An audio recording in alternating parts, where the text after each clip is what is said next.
ನಮಸ್ಕಾರ ಸ್ನೇಹಿತರೆ, ಈ ವಿಡಿಯೋದಲ್ಲಿ ಇಂಗ್ಲಿಷ್ ಸಾಹಿತ್ಯದ ಪ್ರಸಿದ್ಧ ಕವಿಯಾದ ಜಾನ್ ಡ್ರೈಡನ್ ಅವರು ಬರೆದ ಕವಿತೆ ಅಬ್ಸಲಾಮ್ ಆ್ಯಂಡ್ ಅಕಿಟೋಫೆಲ್ ನೋಡೋಣ. ಇದೊಂದು ಅಲೆಗೋರಿಕಲ್ ಪೋಯಮ್ ಅಂದರೆ ಸಾಂಕೇತಿಕ ಕವಿತೆಯಾಗಿದೆ. ಇದು ಬೈಬಲ್ನ ಒಂದು ಕಥೆಯನ್ನು ಒಳಗೊಂಡಿದೆ. ಇದೊಂದು ಅಲೆಗೋರಿಕಲ್ ವರ್ಕ್ ಆಗಿದೆ. ಅಲೆಗೋರಿಕಲ್ ವರ್ಕ್ ಅಂದರೆ ರೆಸ್ಟೋರೇಷನ್ ಪೀರಿಯಡಲ್ಲಿ ಇದ್ದಂತಹ ಚಾರ್ಲ್ಸ್ ಸೆಕೆಂಡ್ ಕಿಂಗ್ ಏನು ಬರೆದಿದ್ದಾನೆ ಅದಕ್ಕೆ ಸಿಮಿಲರ್ ಆಗಿರುವ ಕೃತಿಗಳೆಲ್ಲ ಅಲೆಗೋರಿಕಲ್ ಕೃತಿಗಳು ಅಂತ ಕರೆಯಲ್ಪಟ್ಟಿದೆ. ಇದರಲ್ಲಿ ಬಳಸುವ ಪದಗಳು ಒಂದು ರೀತಿ ಇದ್ದರೆ ಅದರ ಅರ್ಥ ಇನ್ನೊಂದು ರೀತಿಯಾಗಿ ಕಾಣುತ್ತದೆ. ನಾವು ಈ ಕವಿತೆಯನ್ನು ನೋಡ್ತಾ ಹೋದ ಹಾಗೆ ನಿಮ್ಗೆ ಇದರ ಅರಿವು ಆಗುತ್ತದೆ. ಹಾಗಿದ್ದರೆ ಕವಿತೆ ನೋಡೋಣ. ಮೊದಲು ಚಾನಲ್ ಯಾರೆಲ್ಲ ಸಬ್ಸ್ಕ್ರೈಬ್ ಮಾಡಲಿಲ್ಲ ದಯವಿಟ್ಟು ಚಾನಲ್ ಸಬ್ಸ್ಕ್ರೈಬ್ ಮಾಡೋದನ್ನು ಮರಿಬೇಡಿ. ಈ ಕವಿತೆ ಆರಂಭವಾಗುವುದು ಇಸ್ರೇಲ್ನಲ್ಲಿ. ಇದೊಂದು ಪವಿತ್ರ ರೀತಿಯ ಕವಿತೆಯಾಗಿದೆ.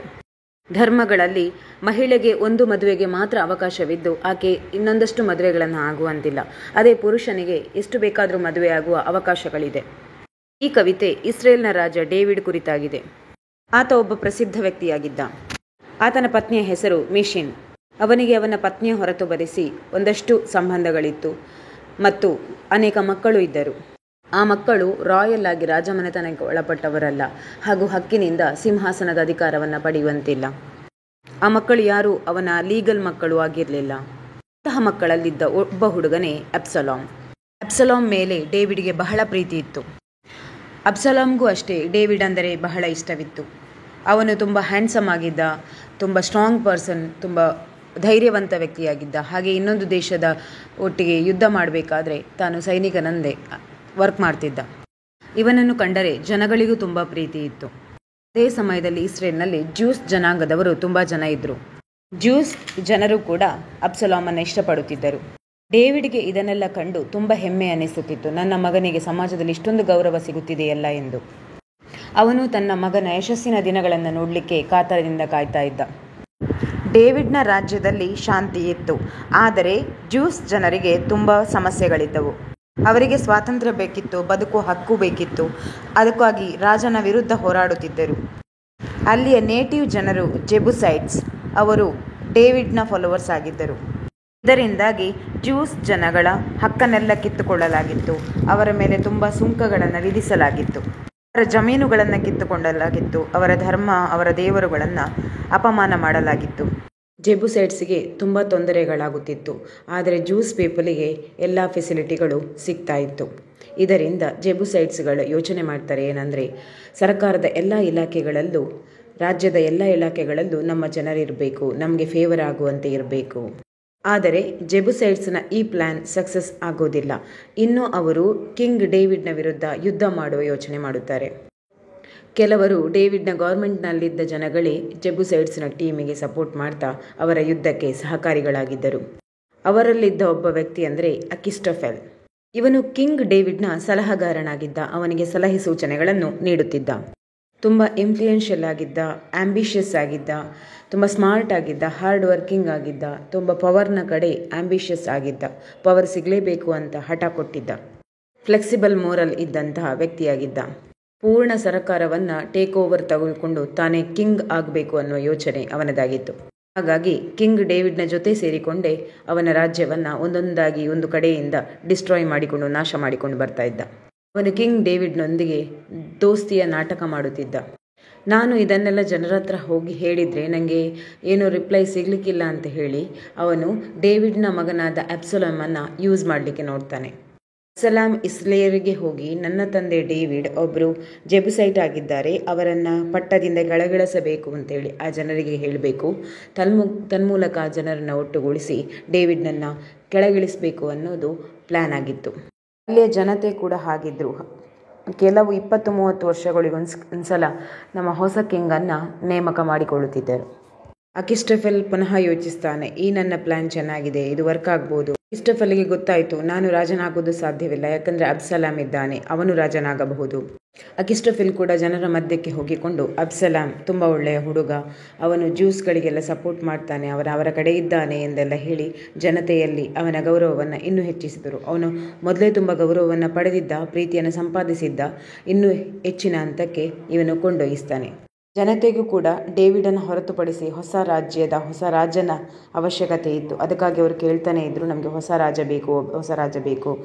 ಅಜಿಸ್ಟೋಫೆಲ್ ಅಬ್ಸಲಾಮನ್ನು ಮಾಡಬೇಕು ಅಂತ ಯೋಚನೆ ಮಾಡ್ತಾನೆ ರಾಜನನ್ನಾಗಿ. ಆದರೆ ಅಬ್ಸಲಾಮ್ಗೆ ತನ್ನ ತಂದೆಯೇ ರಾಜ್ಯಭಾರ ಮಾಡೋದು ಇಷ್ಟವಾಗಿತ್ತು.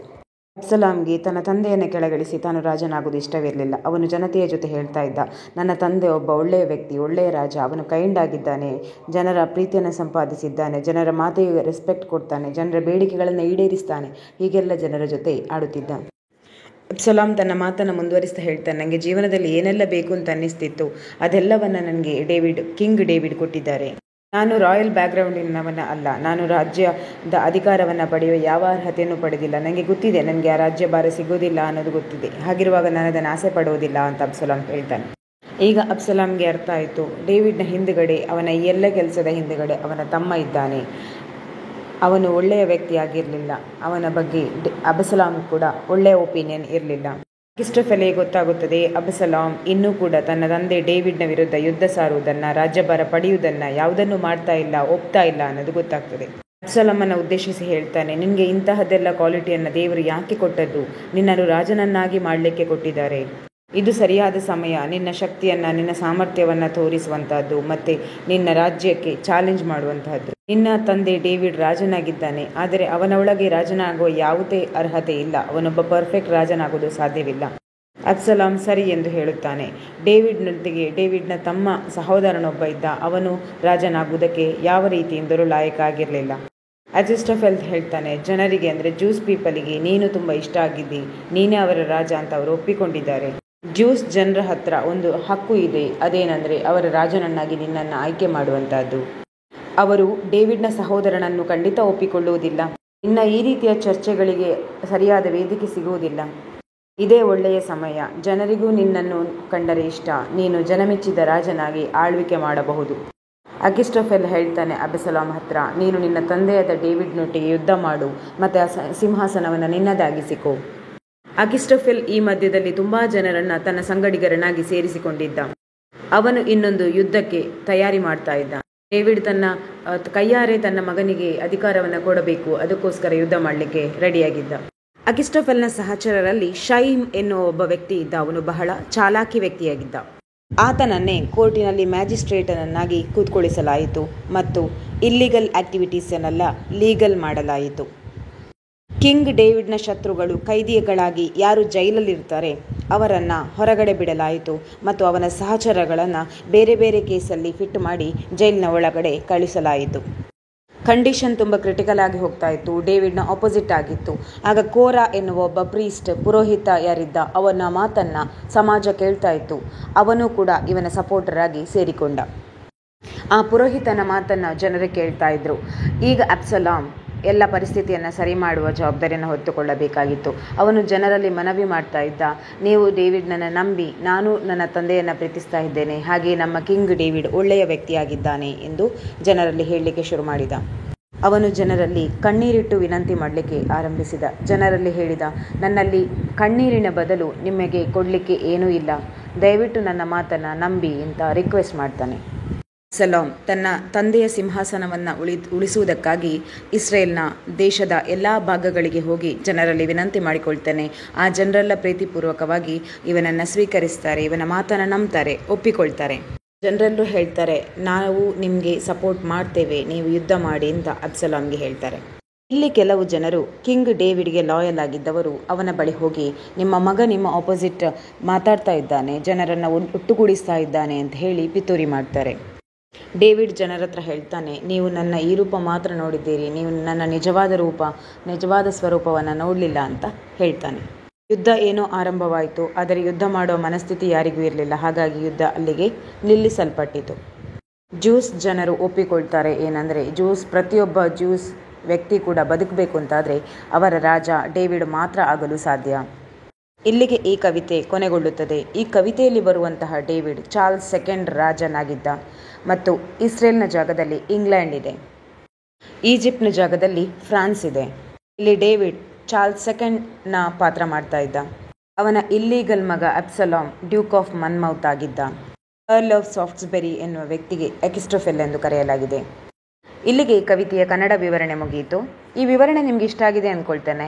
ಇಷ್ಟ ಆದರೆ ಲೈಕ್ ಮಾಡೋದನ್ನು, ಹಾಗೆ ಕಮೆಂಟ್ ಬಾಕ್ಸಲ್ಲಿ ಕಮೆಂಟ್ ಮಾಡಿ ತಿಳಿಸೋದನ್ನು, ಚಾನಲ್ ಸಬ್ಸ್ಕ್ರೈಬ್ ಮಾಡೋದನ್ನು ದಯವಿಟ್ಟು ಮರಿಬೇಡಿ. ವಂದನೆಗಳು.